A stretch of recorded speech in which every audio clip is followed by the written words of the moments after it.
بسم اللہ الرحمن الرحیم۔ السلام علیکم ورحمۃ اللہ۔ اواخر 2 ہجری میں ایک دن کسی پکارنے والے نے پکار کر کہا کہ لوگوں، آج ابو الصائب دنیا سے رخصت ہو گئے تو مدینہ منورہ کے اہل ایمان کو اس سانحہ کا بڑا صدمہ ہوا۔ کوئی آنکھ ایسی نہ تھی جو نم نہ ہو گئی ہو۔ حضور صلی اللہ علیہ وآلہ وسلم بھی اس المناک خبر سے بہت زیادہ متاثر اور ملول ہو گئے۔ جنازہ تیار ہوا تو حضور صلی اللہ علیہ وآلہ وسلم حضرت علا انصاریہ رضی اللہ تعالیٰ عنہا کے گھر تشریف لے گئے، جہاں ابو الصائب رضی اللہ تعالیٰ عنہ نے وفات پائی تھی۔ اور پھر دیکھنے والوں نے ایک عجیب منظر دیکھا۔ فخر جن و انس امام الانبیاء نبی رحمت صلی اللہ علیہ وآلہ وسلم نے 3 مرتبہ جھک کر میت کی پیشانی کو بوسہ دیا۔ اس وقت آپ صلی اللہ علیہ وآلہ وسلم کی آنکھوں سے سیل اشک رواں تھا، جس نے ابو الصائب کے رخساروں کو تر کر دیا۔ پھر آپ صلی اللہ علیہ وآلہ وسلم نے فرمایا، ابو الصائب، میں تم سے جدا ہوتا ہوں۔ تم دنیا سے اس طرح رخصت ہوئے کہ تمہارا دامن ذرا برابر اس سے آلودہ نہ ہونے پایا۔ یہ فرماتے وقت حضور صلی اللہ علیہ وآلہ وسلم کی آواز گلوگیر ہو گئی۔ اس موقع پر موجود دوسرے لوگ بھی سسکیاں بھر رہے تھے اور اپنے بچھڑنے والے ساتھی کے لیے دل کی گہرائیوں سے مغفرت کی دعائیں مانگ رہے تھے۔ کسی نے حضور اکرم صلی اللہ علیہ وآلہ وسلم کی خدمت میں عرض کیا، یا رسول اللہ صلی اللہ علیہ وآلہ وسلم، ابو الصائب کو کہاں سپرد خاک کریں؟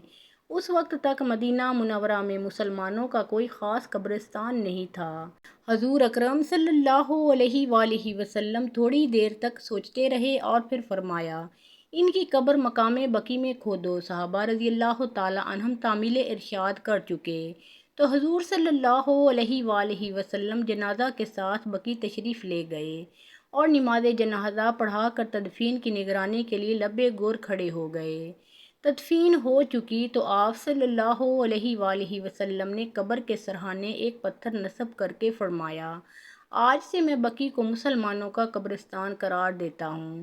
آئندہ جو مسلمان مدینہ میں سفر آخرت اختیار کرے گا وہ یہیں پر دفن کیا جائے گا۔ یہ ابو الصائب جن کی وفات نے نبی رحمت صلی اللہ علیہ وآلہ وسلم سمیت سب اہل ایمان کو رلا دیا، اور جنت البقیع کی خاک نے جن کو سب سے پہلے اپنی آغوش میں جگہ دی، حضرت عثمان بن مظعون رضی اللہ تعالیٰ عنہ تھے۔ ابو الصائب حضرت عثمان بن مظعون رضی اللہ تعالیٰ عنہ قریش کے خاندان بنو جمحہ سے تھے۔ اللہ تعالیٰ نے انہیں نہایت سعید اور صالح فطرت سے نوازا تھا۔ زمانہ جاہلیت میں بھی وہ لہو لعاب سے گریز کرتے تھے اور عرب عموماً جن اخلاقی برائیوں میں مبتلا تھے وہ ان سے بچے ہوئے تھے۔ علامہ ابن سعد رحمۃ اللہ علیہ کا بیان ہے کہ ایام جاہلیت میں عربوں کا بچہ بچہ شراب کا رسیہ تھا، لیکن عثمان بن مظعون رضی اللہ تعالیٰ عنہ کو اس زمانے میں بھی شراب سے نفرت تھی، اور وہ کہا کرتے تھے کہ شراب پینے سے آدمی کی مت ماری جاتی ہے، اسے ماں بہن کی تمیز نہیں رہتی اور ہر کس و ناکس کے تمسخر کا نشانہ بننا پڑتا ہے۔ پھر کوئی شریف آدمی ایسی ناپاک چیز کیوں استعمال کرے؟ حضور صلی اللہ علیہ وآلہ وسلم نے دعوت حق کا آغاز فرمایا تو عثمان رضی اللہ تعالیٰ عنہ جیسے سعید الفطرت انسان اس سے متاثر ہوئے بغیر کیسے رہ سکتے تھے؟ ابھی صرف 13 نفوس قدسی حلقہ بگوش اسلام ہوئے تھے کہ ایک دن حضرت عثمان بن مظعون رضی اللہ تعالیٰ عنہ بھی حضرت ابو عبیدہ بن الجرح رضی اللہ تعالیٰ عنہ، حضرت عبد الرحمن بن عوف رضی اللہ تعالیٰ عنہ، حضرت عبیدہ بن الحارث رضی اللہ تعالیٰ عنہ اور حضرت ابو سلمہ بن الاسد رضی اللہ تعالیٰ عنہ کے ہمراہ ساقی کوثر صلی اللہ علیہ وآلہ وسلم کی خدمت میں حاضر ہوئے اور آپ صلی اللہ علیہ وآلہ وسلم کے دست مبارک سے بادہ توحید پی کر بلا کشان اسلام کی صف میں شامل ہو گئے۔ اب وہ بھی دوسرے حق پرستوں کی طرح مشرکین کے ظلم و ستم، تضحیک، استہزاء اور معاشی دباؤ کا ہدف بن گئے۔ جب حالات نے ناقابل برداشت صورت اختیار کر لی تو 5 نبوت میں حضور اکرم صلی اللہ علیہ وآلہ وسلم نے مسلمانوں کو مشورہ دیا کہ تم لوگ فی الحال یہاں سے نکل کر حبش چلے جاؤ، وہاں ایک نیک دل اور منصف مزاج بادشاہ کی حکومت ہے، وہ تمہیں پناہ دے گا۔ جب تک اللہ تعالیٰ اس صورتحال کو تبدیل کرنے کی کوئی صورت پیدا نہ کر دے تم لوگ وہیں قیام کرو۔ حضور اکرم صلی اللہ علیہ وآلہ وسلم کا ایمان پا کر مسلمانوں کی ایک بڑی تعداد ہجرت پر آمادہ ہو گئی، لیکن بیک وقت کثیر تعداد میں ہجرت کرنا ممکن نہیں تھا، کیونکہ قریش کو مسلمانوں کا یوں بچ کر نکل جانا گوارا نہیں تھا۔ چنانچہ سب سے پہلے 12 مردوں اور 4 خواتین پر مشتمل ایک مختصر سے قافلے نے حبش کا عزم کیا۔ اس قافلے میں حضرت عثمان بن مظعون رضی اللہ تعالیٰ عنہ کے علاوہ حضرت عثمان غنی رضی اللہ تعالیٰ عنہ، حضرت زبیر بن العوام رضی اللہ تعالیٰ عنہ، حضرت عبد الرحمن بن عوف رضی اللہ تعالیٰ عنہ اور حضرت مصعب بن عمیر رضی اللہ تعالیٰ عنہ جیسے جلیل القدر صحابہ رضی اللہ تعالیٰ عنہم بھی شامل تھے۔ ابن ہشام کا بیان ہے کہ مہاجرین اللہ کے اس اولین قافلے کے امیر حضرت عثمان بن مظعون رضی اللہ تعالیٰ عنہ مقرر ہوئے۔ یہ لوگ چھپتے چھپاتے شعیبہ کی بندرگاہ تک پہنچ گئے اور حبشہ جانے والے 2 تجارتی جہازوں میں بیٹھ گئے۔ اسی اثناء میں قریش کے کانوں میں ان کے نکلنے کی بھنک پڑ گئی اور وہ برق رفتاری سے ان کے تعاقب میں ساحل تک گئے، لیکن خوش قسمتی سے قریش کے پہنچنے سے پہلے ہی دونوں جہاز بندرگاہ سے روانہ ہو چکے تھے۔ راہ حق کے یہ مسافر حبش پہنچ کر نہایت امن و سکون سے زندگی گزارنے لگے، لیکن ابھی وہاں 3 مہینے ہی گزرے تھے کہ انہیں اڑتی اڑتی یہ خبر ملی کہ تمام مشرکین مکہ نے اسلام قبول کر لیا ہے، یا یہ کہ رسول اکرم صلی اللہ علیہ وآلہ وسلم اور قریش کے مابین مفاہمت ہو گئی ہے، اور قریش نے حضور اکرم صلی اللہ علیہ وآلہ وسلم کی مخالفت ترک کر دی ہے۔ یہ خبر سن کر ان کو بہت خوشی ہوئی اور سب نے مکہ معظمہ کی طرف کوچ کر دیا۔ مکہ کے قریب پہنچے تو معلوم ہوا کہ یہ اطلاع بے بنیاد تھی۔ اب یہ بے خانماں جماعت سخت شش و پنج میں پڑ گئی کہ واپس حبش چلے جائیں یا مکہ میں داخل ہو کر پھر کفار کی جفاکاریوں کا نشانہ بن جائیں۔ آخر بہت کچھ سوچ بچار کے بعد انہوں نے طے کیا کہ اپنے غیر مسلم ایذا و احباب یا قریش کے بعد سربرآوردہ آدمیوں کی حمایت حاصل کر کے شہر میں داخل ہو جائیں۔ چنانچہ سب کسی نہ کسی کی پناہ لے کر شہر میں داخل ہوئے۔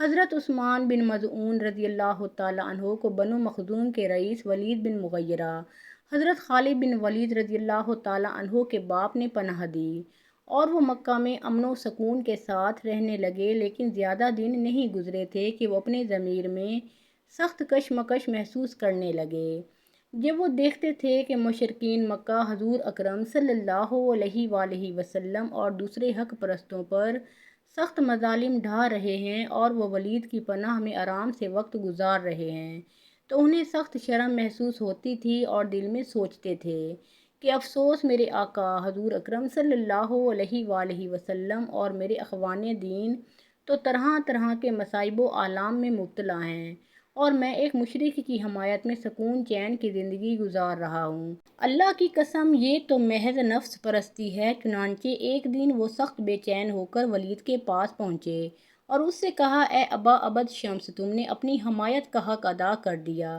اب میں تمہاری پناہ میں نہیں رہنا چاہتا۔ میرے لیے رسول اللہ صلی اللہ علیہ وآلہ وسلم اور ان کے اصحاب کا نمونہ کافی ہے۔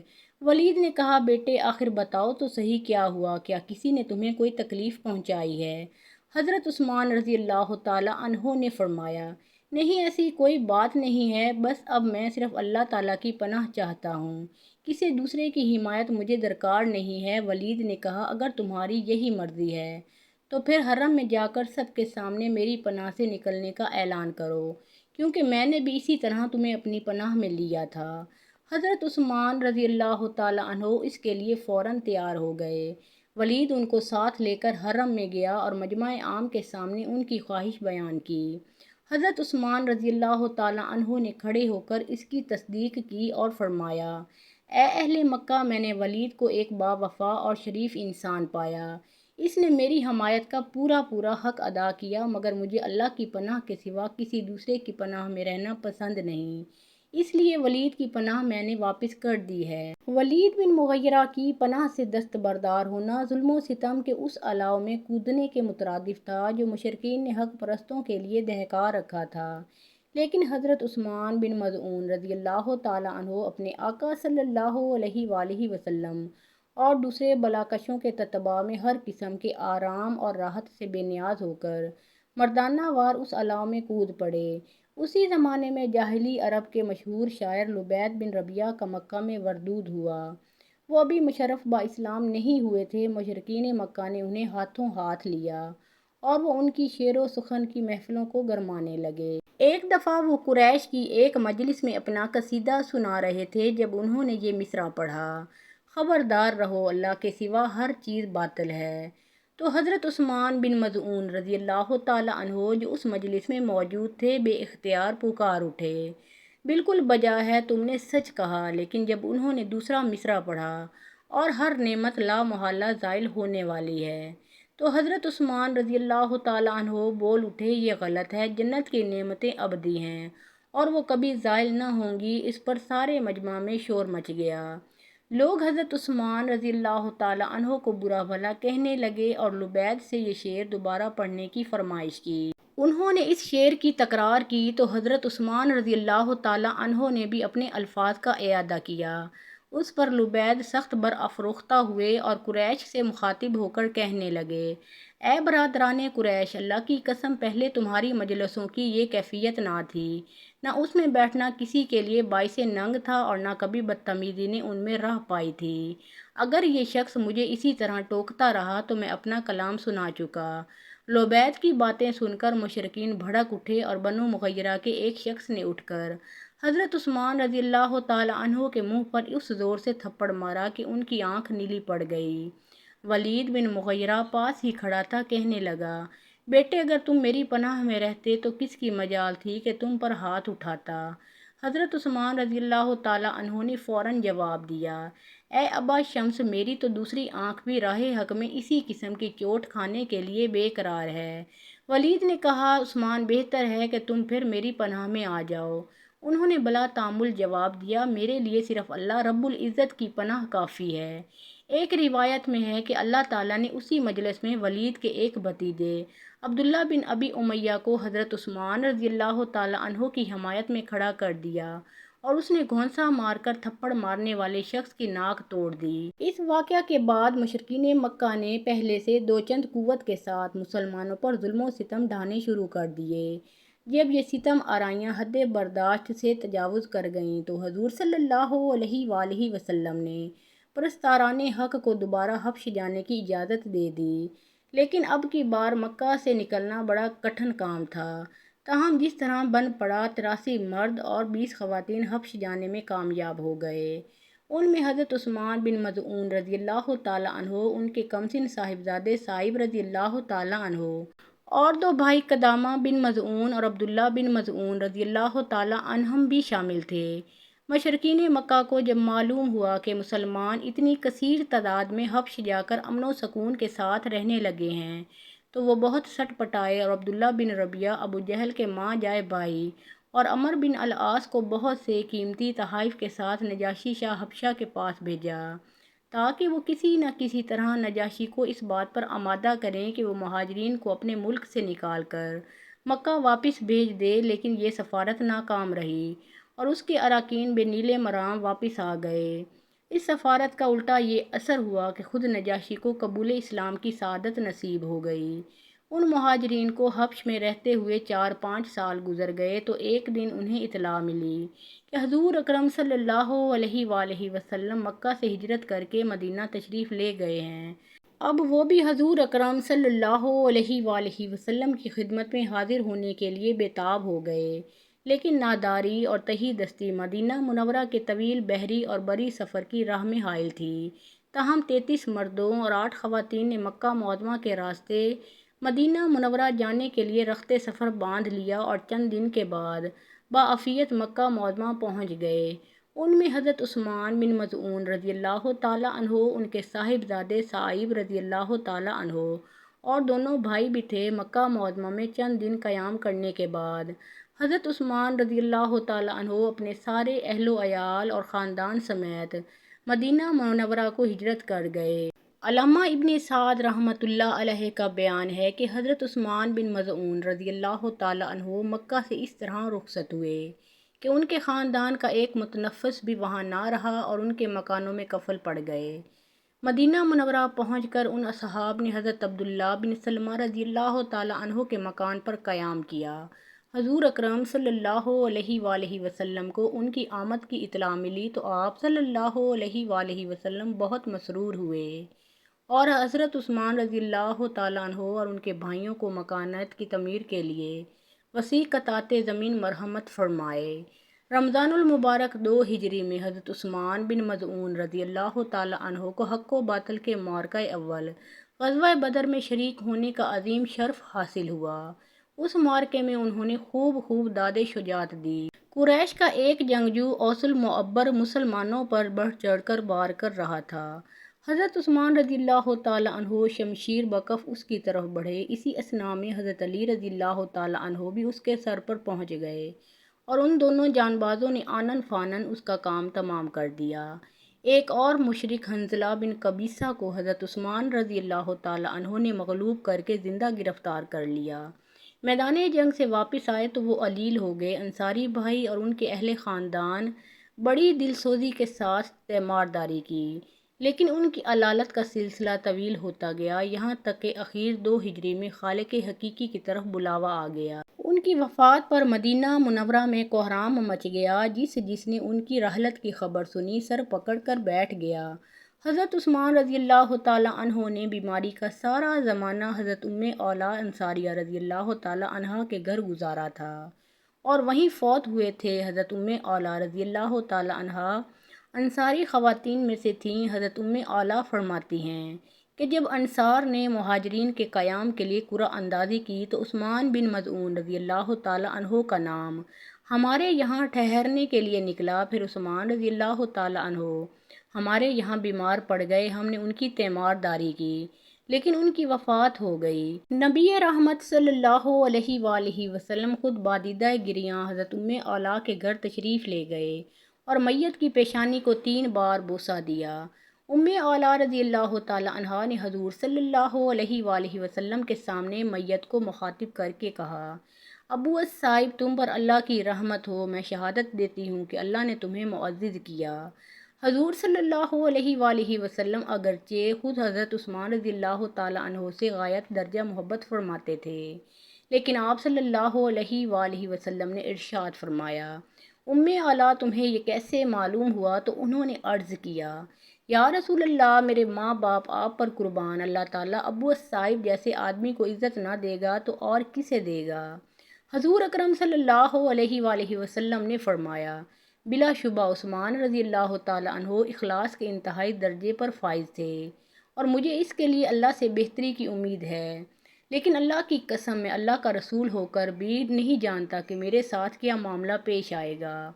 شارحین حدیث نے لکھا ہے کہ حضور صلی اللہ علیہ وآلہ وسلم کا یہ ارشاد لوگوں کو یہ سمجھانے کے لیے تھا کہ مسلمان کی موت پر اس کی آخرت کے بارے میں یقینی طور پر کچھ نہ کہو۔ ہو سکتا ہے کہ ایک شخص جو بظاہر بہت نیک تھا اللہ تعالیٰ اس کے کسی فعل پر گرفت کر لے جو ہماری نظروں سے پوشیدہ ہو۔ اسی طرح یہ بھی ہو سکتا ہے کہ ایک شخص جو بظاہر بہت بدکار تھا لیکن اللہ تعالیٰ اس کی کسی خاص نیکی کو قبول کر کے اس کی مغفرت فرما دے۔ اس لیے ہمیں خود کسی شخص کے جنتی اور جہنمی ہونے پر شہادت نہیں دینی چاہیے۔ حضرت عثمان بن مظعون رضی اللہ تعالیٰ عنہ نے اپنے پیچھے 2 بیٹے چھوڑے، عبد الرحمن رضی اللہ تعالیٰ عنہ اور صائب رضی اللہ تعالیٰ عنہ۔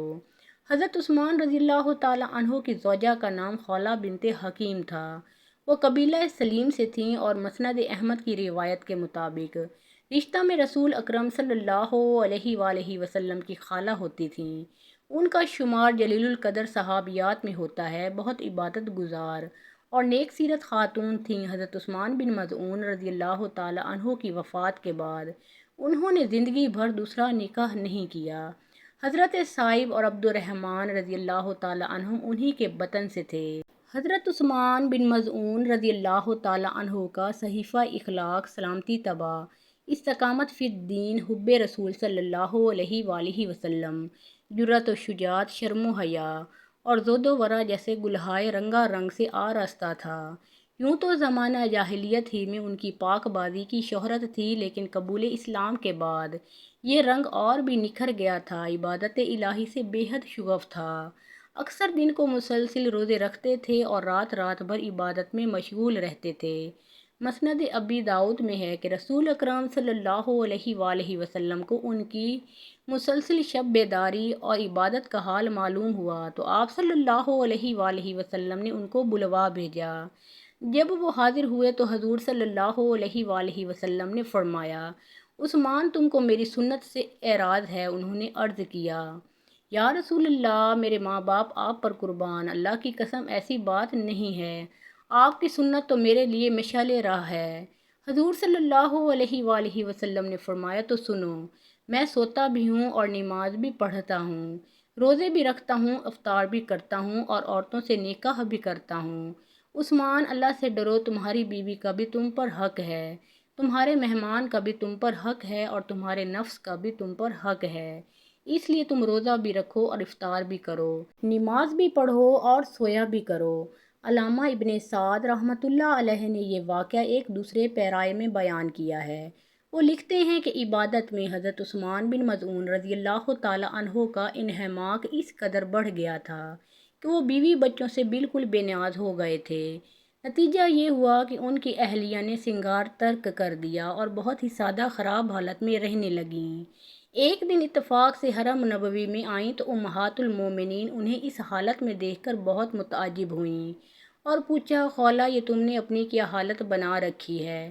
تمہارے شوہر تو قریش کے مرفوع الحال لوگوں میں شمار ہوتے ہیں۔ وہ بولیں، میرا ان سے کیا واسطہ، وہ تو سارا دن روزے سے رہتے ہیں اور رات بھر نمازیں پڑھتے رہتے ہیں۔ امہات المومنین بات کی تہہ تک پہنچ گئیں اور حضور صلی اللہ علیہ وآلہ وسلم سے حضرت عثمان رضی اللہ تعالی عنہ کی روش کا تذکرہ کیا۔ آپ صلی اللہ علیہ وآلہ وسلم اسی وقت حضرت عثمان رضی اللہ تعالی عنہ کے گھر تشریف لے گئے اور ان سے فرمایا، عثمان، کیا میری ذات تمہارے لیے نمونہ نہیں ہے؟ انہوں نے عرض کیا، یا رسول اللہ، میرے ماں باپ آپ پر قربان، کیا بات ہوئی؟ فرمایا، تم مسلسل روزے رکھتے ہو اور ساری رات عبادت میں مصروف رہتے ہو۔ عرض کی، ہاں یا رسول اللہ صلی اللہ علیہ وآلہ وسلم۔ تو آپ نے فرمایا، ایسا نہ کرو، تم پر تمہاری آنکھوں کا، تمہارے جسم کا اور تمہارے بیوی بچوں کا بھی حق ہے، نمازیں بھی پڑھو اور آرام بھی کرو، روزے بھی رکھو اور افطار بھی کرو۔ حضرت عثمان رضی اللہ تعالی عنہ نے عرض کیا، یا رسول اللہ، آئندہ اسی طرح کروں گا۔ اس واقعہ کے چند دن بعد حضرت عثمان رضی اللہ تعالی عنہ کی زوجہ کو پھر حرم نبوی میں آنے کا اتفاق ہوا تو انہوں نے سنگار کر رکھا تھا اور وہ نہایت خوش تھیں۔ صحیح بخاری میں ہے کہ ایک دفعہ حضرت عثمان رضی اللہ تعالی عنہ دنیا سے سخت بیزار ہو گئے اور انہوں نے چاہا کہ کوائے شہوانیہ کو فنا کر کے رہبانیت یا دشت نوردی اختیار کر لیں اور دنیا کی نعمتوں کو ترک کر دیں۔ حضور صلی اللہ علیہ وآلہ وسلم کو ان کے ارادے کا علم ہوا تو آپ صلی اللہ علیہ وآلہ وسلم نے انہیں بلا کر فہمائش کی کہ جو شخص جان بوجھ کر اپنے کوائے شہوانیہ فنا کرے گا، یعنی خسی بنے گا یا خسی کرے گا، وہ میری امت سے نہیں ہے۔ تمہیں میری ذات کو اپنے لیے اسوہ بنانا چاہیے۔ میں گوشت بھی کھاتا ہوں اور اپنی بیویوں کے پاس بھی جاتا ہوں، روزے بھی رکھتا ہوں اور افطار بھی کرتا ہوں۔ حضور صلی اللہ علیہ وآلہ وسلم کی فہمائش پر حضرت عثمان رضی اللہ تعالی عنہ نے اپنا ارادہ ترک کر دیا۔ اللہ تعالیٰ کی ان پر ہزارہاں رحمتیں نازل ہوں، آمین یا رب العالمین۔ محترم ناظرین، پیارے آقا محمد مصطفیٰ صلی اللہ علیہ وآلہ وسلم کا پیارا نام ایک مرتبہ کامنٹ سیکشن میں ضرور لکھیے۔ ویڈیو پسند آئی ہو تو لائک اور شیئر کیجیے۔ اللہ تعالیٰ آپ سب کا حامی و ناصر ہو۔